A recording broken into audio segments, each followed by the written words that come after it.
ఓం శ్రీ మాత్రే నమః. అందరికీ నమస్కారం.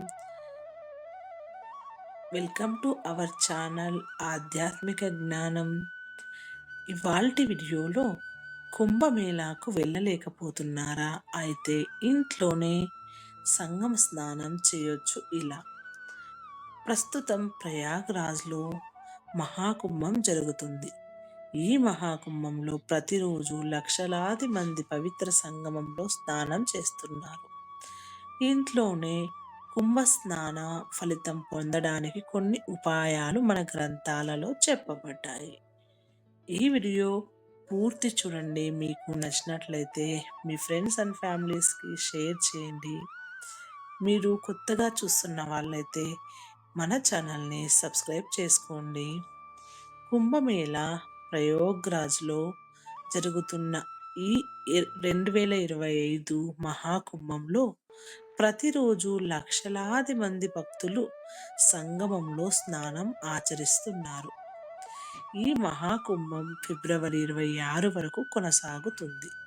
ఈ మహాకుంభంలో దాదాపు 45 కోట్ల మంది సంగమంలో స్నానం చేస్తారని అంచనా.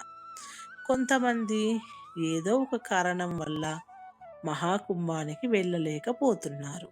అలాంటి వారు ఇంట్లోనే కుంభ స్నాన ఫలితం ఎలా పొందాలో మన ధర్మ గ్రంథాలలో చెప్పబడింది. ఈ ఉపాయాలు చాలా సులభం, ఎవరైనా చేయవచ్చు. ఈ మంత్రం పఠిస్తూ స్నానం చేయండి. ధర్మ గ్రంథాలలో ఒక మంత్రం చెప్పబడింది. స్నానం చేసేటప్పుడు దీన్ని పఠిస్తే ఇంట్లోనే కుంభ స్నాన ఫలితం పొందవచ్చు. కానీ దీనికి మనస్సులో పూర్తి విశ్వాసం, భక్తి ఉండాలి.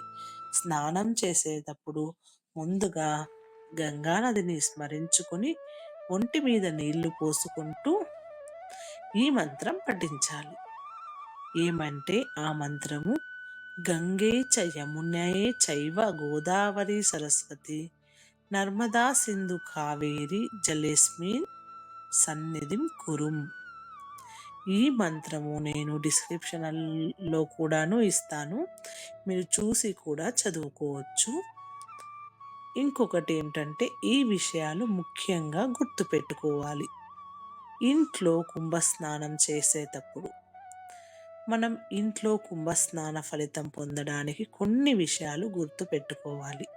స్నానం చేసేటప్పుడు సబ్బు లేదా షాంపూ వాడకండి. స్నానం తర్వాత సూర్య భగవానుడికి అర్ఘ్యం ఇవ్వండి. తులసి చెట్టుకు నీళ్లు పోయండి. మహాకుంభంలో స్నానం తర్వాత చేయవలసిన పుణ్యకార్యం దానం చేయడం.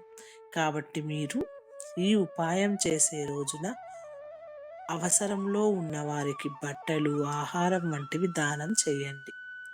ఈ ఉపాయం చేసే రోజున సాత్విక ఆహారం తీసుకోండి. అంటే ఉల్లిపాయలు, వెల్లుల్లిపాయలు వంటివి తినకండి. కుంభ స్నాన ఫలితం పొందడానికి శారీరకంగా, మానసికంగా శుభ్రంగా ఉండాలి. ఈ రోజున ఎవరిని తిట్టకండి, ఎవరి గురించి చెడుగా అనుకోకండి. ఈ వీడియోలో ఉన్న సమాచారం మీ స్వంత ఆలోచనలతో నిర్ణయాలు తీసుకోండి. ఈ వీడియో నచ్చినట్లయితే తప్పకుండా సబ్స్క్రైబ్ చేసుకోండి. మళ్ళీ ఇలాంటి మంచి వీడియోతో కలుద్దాం. అంతవరకు నమస్కారం.